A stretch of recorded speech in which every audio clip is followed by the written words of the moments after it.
What's going on, Dragon Ballers? We're here with Chris Welch, who had a pretty awesome weekend in a lot of ways. So, Chris, take it away. How you doing, guys? I'm Chris Welch from Shinron's Lair. We're here at the Tournament of Power. We're hosting Take a look at this sick mat. big event. This beautiful play mat. How you doing? I came to Vegas to do the Tournament of Power, but we had some free time on Friday. We thought we could hit the regional, get our invite, and it lasted much longer than we thought. So unfortunately, I had to drop it an X1 record, going 5-1. So I ended up coming here, setting up, and then going on about our weekend. But I played Bibbidi, and I think there's some interactions in this deck that just should not exist, and I think there's not really anybody who's really playing this, at least the way I play it. Yeah. So the leader is pretty simple. You attack, draw a card, but when you have no hand, you can awaken, which is take 2 life and draw 3 cards. Do you usually always go for that turn 1, or like there's certain instances where you don't? A lot of time, my first attacking turn is just swing with the leader, and then play like a 1-drop and then pass. What's the logic behind that? Generally, I want to have a lot of more cards I can see to put in my drop area without going too neg on certain things. I don't want to just attack and combo my whole hand. When I have value there's some value in comboing and trading with your opponent before you awaken, and maximizing as much value you can get out of the leader's backside. Gotcha. So let's start with the deck list. Let's do it. All right, we got 3 power bursts. We only went with 3 because it will clog your awaken early if you don't open the right cards to side. So you can like charge one, like maybe discard one for a card, but I think it's just like really risky. Yeah. And for consistency purposes, I don't think you need 4 of these or 3 of these against mini decks, except maybe one deck, which is Gohan. And I think you can just side more negates for that deck. Yeah. So I think Bibbidi probably puts a lot of work in for that matchup, huh? Oh man, yeah, for sure. Out combo 1 like 130k combo. Yeah, speaking of Bibbidi, best super combo, at least for black, obviously. This card just combos for 30k at the end of the game, and it's just like, it's insane. So play 4 of it, obviously. We have 4 Bobbidis. This is obviously like the second or third best card in the deck. This card is just more copies of your 2-drop. So the more times you can resolve 2-drop in the game, the better you're going to win the game. Monster Reborn, quite good. Very good card. For the 1-drop, this one's just because you want to search the 2-drop you want to see as often as possible. Yeah. And the 1-drop is what allows you to bring your combo of turn 2, go from 2 to 4 to 6 more consistently. Yeah. So this card just kind of pisses all your combos together. So in my mulligan, I'm usually holding the 2-drop and I'm holding this card. A lot of people play 3 of it. I like 4 of it. Oh yeah, just maximize your chances of seeing this card or the 2-drop, period. Yep. So yeah, 4 copies of the 2-drop. Yeah. Best card in the deck probably. It's just so versatile. It does really insane things on turn 2. If your opponent's not prepared, or if they have like a multi-energy tapped and they don't have anything open, this card can this card can just open up a lot of attacks. Yeah, this deck punishes multicolor decks. Yeah, turn 1 multi-charge. Big they're time. defenseless. Big time. You see a lot of those control strategies. Piccolo, for instance, that just loves to charge dual color turn 1. So yeah, I play 4 of the 4-drops.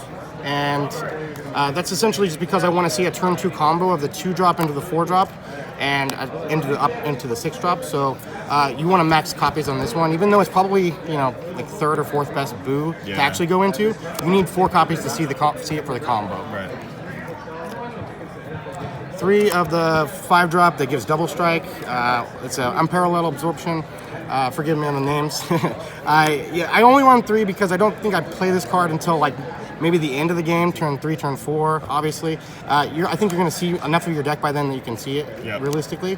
And it's very rare that it's actually like stuck under a card on your battle area because a lot of the time they're pressuring your board to try to get the 6-drop off. So he's under the 6-drop sometimes, and he'll go away. I think 3 copies is good. I wanted to see it pretty much, if I was going to go 5 total of the 5-drops, I wanted to make sure I see the one that I want to see more often, which is the double striker, because I'm going to be trying to pot off more life. I want to go through more life quicker, in the game a lot quicker, and I think the double strike adds to that as opposed to the critical. Okay. So critical is for resource denial, and in matchups where that matters, it's still a pretty good card, but I only play 2 of it because it doesn't win me the game. The double striker wins me the game. For sure. So yeah, 2 of this 5-drop that's critical. Okay. For the 6-drop, obviously one of the best cards in the deck. Yeah, you want to see this by turn 2. Yeah, turn 2, you got to play 4 copies just to be able to see it. And going into this turn 2 turns off a lot of decks' resource gain. What they can't do is hold off against your strategy very many turns without some way of recouping the cards. Super combos that draw or cards that replace themselves. So this card kind of just makes it so they can't do that. And then over the course of 2 turns with this guy on the board, they fall out of resources and they're way behind. 2 of this 6-drop, and I think mostly because I wanted to see a 6-drop on 2, and it didn't have. I mean, this one's the best one, and I'd rather have it. But if I'd rather have some 6-drop than no 6-drop essentially. So I wanted to play extra copies of it. I would definitely play more copies of the 4-drop if I could. Yeah. However, obviously we can't, so we just go up the chain a little bit more. This one actually is really good in the mirror match. Yeah. There's actually like against certain rival decks like Cooler, this thing is like really good. So I think there's certain decks that like this can be a blowout against if you're proper, but a lot of the time you still want to set this up first and then have this one as your second one. I think that other 6-drop was nuts. I think the Dash Pack one is really good. Yeah, it's really strong. This was a controversial pick, but I have a big reasoning for it. I only play one Mimicry. One Monster Reborn. Why? The idea is that this card Coxbox your Awaken, and I don't ever resolve this card unless it's turn 4 or turn 5. A lot of the time, my energy spent on battle cards turn 1, 2, and 3, so I don't have room for this to be able to play it. A lot of time, if I have it in my hand early, I have to discard it. There's no other way of getting it out of my hand, so it messes up my Awaken so often. I think one copy allows me to see it in the later stages of the game more often. Yeah, you do tripper through your deck. And I think one is enough. I don't think you need to resolve the 2-drop more times than that. So yeah, this might, like, due to the RNG effect of the leader, this might be like the only way you can summon the 2-drop. But I think a lot of the time that only happens on turn 4 or 5, and you're going to see this enough by then. So consistency. I play one Furthering Destruction Champa. Again, you can't really have too many 10Ks in the deck, so like these are the only 2 10Ks I play. They just mess up your Awaken too much. So what this does is this is like a kind of pot shot out of nowhere. You'll kill somebody, you know, for 2 life. Pump your leader to 30, go for double strike, pretty good. Yeah, go to leader to 30, exactly. Go to double strike, really good, really strong. One of the best cards in the deck, and I think this card has the potential of getting banned later. Wow. Honestly, it's one of the cards that's as a floodgate that doesn't let your opponent play the game. I don't think that's healthy. Yeah. I think a deck, it is kind of niche and centralized on boost, so for now it's okay, but I think as they release more black leaders or more cards that leaders that don't care about their hand, this card becomes overpowered and will become a problem later. Yeah. It's minus Killy Zone and on a battle card. It's not fair. For sure. 4 Hatchiyak, this is just a mill 2 a lot, and then play for 3 like on turn 5 if the game gets that late. The point is you want to be able to see the 2-drop as often as possible, so maxing on this allows you to mill your deck a little bit more, give you more percentage on seeing the 2-drop, at least in the drop area. Makes sense, yeah. I see a lot of people play 2 of that, not so much 4, but I mean your logic makes sense. Well, when card advantage doesn't matter, when your hand advantage doesn't matter for a leader, honestly, discarding doesn't matter, so all this is doing is increasing the consistency of your deck. When you have Monster Reborn type effects, this is actually one of the cards that sets up your deck better than a majority. So this and the 1-drop brew are like the main cards that kind of set up your entire engine. And I play 4 Turles. 4 Turles because this card just like, it's OP. 2 attacks for 0 energy is free. We take free real estate to another level with this deck because on top of the Turles, we actually play a combo which in my opinion is one of the most degenerate combos in the game, and that's Beerus Godly Majesty.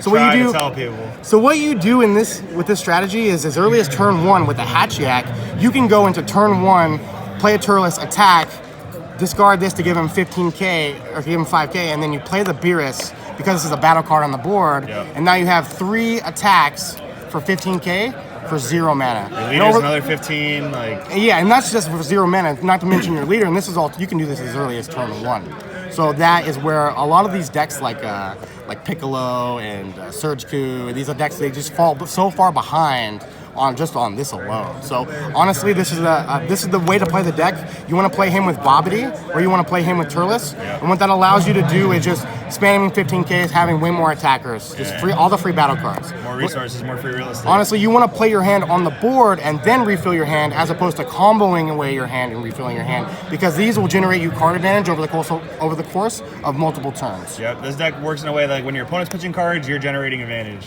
Yep, and that's the 50. Cool. Any major side deck things you played?